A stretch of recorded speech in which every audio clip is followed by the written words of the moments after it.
The Drums of Ntabani. Night settled over the village of Ntabani like a thick blanket, heavy with silence. The air smelled of rain, and the moon rested low, watching like an elder deep in thought. For generations, the people of Ntabani lived beneath its glow, farming the red soil, celebrating the harvest with wild dances, and passing wisdom from grandmother to granddaughter like woven cloth. Life moved at its own pace, slow but certain, guided by tradition and the spirits of ancestors, who walked unseen among the baobab roots. But peace rarely survives unchallenged. On a morning when the sun burned brighter than usual, the hunters returned from the forest with troubled faces. They carried no game, only fear. Strange footprints had been found by the river wide, heavy, marching as though the earth belonged to them.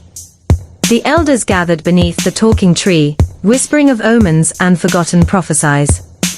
Women drew their children closer, while men sharpened spears more out of habit than hope. Days passed. Livestock disappeared. Smoke rose from distant hills.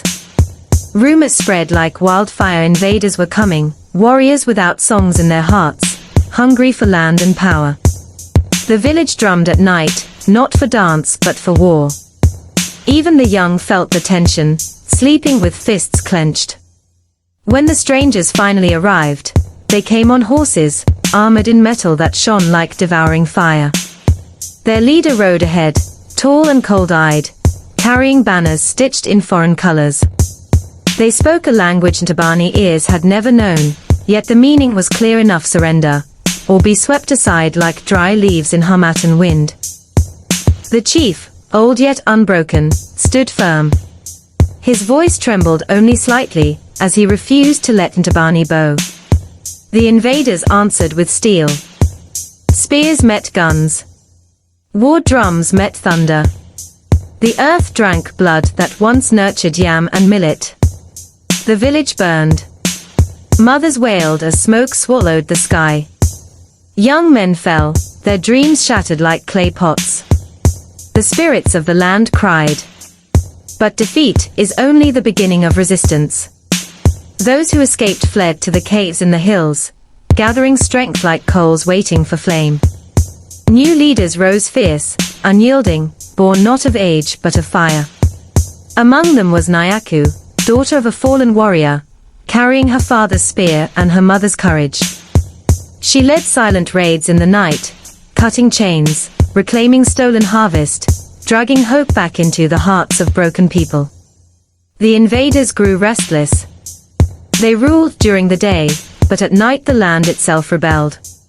Drums echoed through the darkness once more, not of fear, but of uprising. From farm to riverbank, from hut to hidden forest settlement, the spirit of resistance spread like the first rain of planting season. One village joined another, forming a river too strong to be dammed. Seasons changed. Wars dragged on. Graves multiplied. But so did resolve. Then came the dawn. No one forgets a dawn bright as freedom itself. The invaders, tired and outnumbered, retreated beyond the mountains they once crossed so proudly. Their flags faded, trampled into dust. The drums of Ntabani thundered across the savannah, calling the scattered children of the land home again. Huts rose anew. Farmlands healed. Songs returned to evenings, sweeter than before.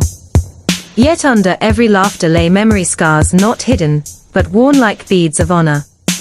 The ancestors were thanked, not with whispers, but with joyous feasts and dances that shook the ground. Ntabani stood tall again, bruised, but never broken.